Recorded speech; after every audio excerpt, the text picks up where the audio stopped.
Okay guys, one of the big questions I get about flat earth is, for one, how does the flat earth map work? But one of the big questions I get is, how do the seasons work? And also another question I get is, how come there is a 24-hour sun in the North Pole in the summertime and 24 hours of darkness in the wintertime? Well, it's really, really simple. Now, first of all, let me run over this with you really, really quick because I got to get to bed and I don't have a whole lot of time. So I'm going to show you the map, which is patented on November 15th, 1892. This is the version I have on my wall, but I took it off tonight so I can show you this really, really quick. As you can see, it's 10/4/1892. Okay, first of all, before I show you how this map works, what I want you to notice is over here to the right, you have the winter solstice, which starts on December 21st. Now, this right here in the center is the North Pole. Now, this little circle that you see right here with this illumination around it, that's the sun. Now, in the wintertime, the sun is out here. It's on its outer circuit, making its circuit around the Earth. It's further out towards the ice wall. Okay.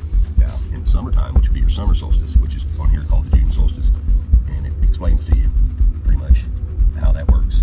Okay, and I don't have time to show you if you want to get really, really good detail, just order the map. But anyways, notice how the sun here is closer to the North Pole, making a smaller circle than it does in the winter solstice, which is out here, which means it makes a big circle. Now, let me explain to you how that works.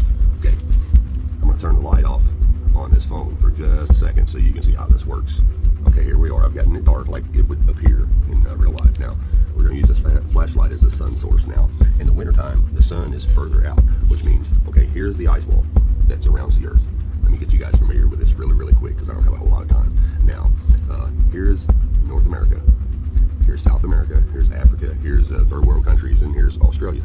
Now, in the wintertime, the sun is out here making its circuit around the Earth, and it never changes up its speed. It's always going the same speed, but being that it's further out, it takes a longer time for it to come back around. That's why in the wintertime your nights are longer than your days, because it takes the sun a longer amount of time to get all the way back around. Now, as the months go by and it starts to get into spring, well, guess what the sun does? It starts to move back in on its circuit. So that's why, notice when the sun starts to move in, say this is the daytime in America, which is right here in the summertime. Well, you have daytime there. Well, check this out.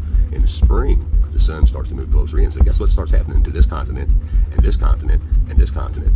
Well, it starts to get warmer because the sun's moving in. That would be your spring. So now, let me fast forward really quick. In the summertime, the sun is all the way in here.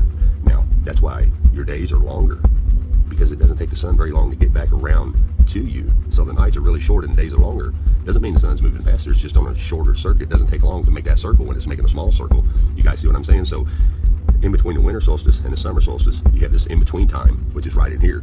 Well, in the summertime, it's really, really hot here in America. Okay, so in the fall, well, the sun starts to move back out. So this in-between right here, this is your spring and fall. This in-between time, when the sun starts to move back out, guess what? It starts to get colder because it's moving further away from you. Now, notice everybody's like, oh, well, the southern countries are always hot. Well, it's really, really simple. You got South America, you got Africa, and you got Australia, and it's usually always hot in those areas. You know why? Because they're usually always under the sun as it's moving back and forward on its yearly circuit around. Now, it's really, really simple, and that's how your seasons work. In the summertime, it's a small circle, just like this right here. That's why your days are longer and your nights are shorter. Well, when the sun moves back out, notice how your days start getting shorter. That's because the sun's starting to make a bigger circle. And then in the wintertime, your nights are really, really long and your days are short, because it takes the sun a long time to bring its light back around and its heat back around. But its heat is way out here, and that's why it's cold here in the wintertime. But say in South America or Africa, it's not really cold in any of those months, because the sun is always over them, no matter if it's here or no matter if it's here. It's always over these countries. Now, your midnight sun, which is a 24-hour sun, and I think that for 187 days, which is a little over 4 months, which makes sense. You know, a summertime is about 3 months, a little over 3 months long. So as it fades back out, now, here's my point. If you're in the North Pole has 187 days of daylight, okay? Well, it's really, really simple. Look at the North Pole. This is the North Pole. In the summertime, the sun's on its short circuit. So guess what stays lit up the whole time? Even though the other countries over here are dark, and the United States is lit up in the daytime, these countries are dark. Well, guess what's still lit up? The North Pole, the Arctic. No matter where it is, this circuit is so short, it keeps it lit up the whole time. And then you have 163 days, I believe it is, of darkness in the North Pole. In the wintertime to us here in the United States. So in the wintertime, guess where the sun is? It's out here. So look at the North Pole. For all those months, it has no light, because the sun is out here making its circuit. It's really, really simple, guys, once you understand how to read this map. And right here, it's very, very simple. That's why it says right here, longitude and time calculator. This tells you how the months work, and it tells you how the time works. Now, up here you have the morning, and over here you have noon, and right here you have evening, and right here you have midnight. So notice in Roman numerals how it goes 1 all it starts over again, 1, all the way around to 12, because half of the earth for 12 hours is lit up. So let's say from morning all the way around here to evening.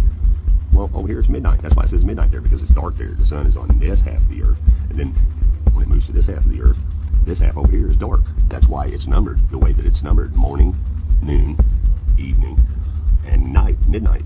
That all the ancients knew this for years and years. And that's why this map, if you look at the very top, it says scientifically and practically correct as it is. Now, if you're wondering why the map says time calculator, well, it's really, really simple. For thousands and thousands of years, all the ancients used a sundial to tell the time. Okay? Now, you have to remember this. They even taught you this in school, that the sundial was used to tell time. Now, if we use a spinning ball, and the sun, it doesn't work. But I'm going to show you how this works. Check this out. It's really, really simple. Okay? Hold on just a second. Okay, we're going to use this pencil right in the center of the earth at the North Pole as our sundial. And I'm going to show you that why this says time calculator. Now, let's say this is the sun, and remember the sun revolves around the earth clockwise. So here's our shadow from the sundial in the center of the earth. Now, as the sun makes its rotation, watch what the sundial does. What's it do?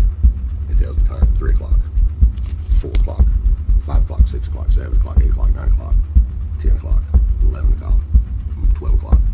As the sun makes its circuit, that's how the sundial works. You see where I'm coming from? Now, when it's dark over on that side of the earth, it's light over here. You see, the sun has to make that circuit to make that sundial work. It's really, really, really simple, guys. Really simple. That's the only way it can work. The sundial does not work on a spinning ball. So if it doesn't work on a spinning ball, then that should tell you that the earth's flat. Either the earth is not flat, and for 5,000 years people were telling time the wrong way, and I don't think that that's very possible at all. Thanks for watching, guys.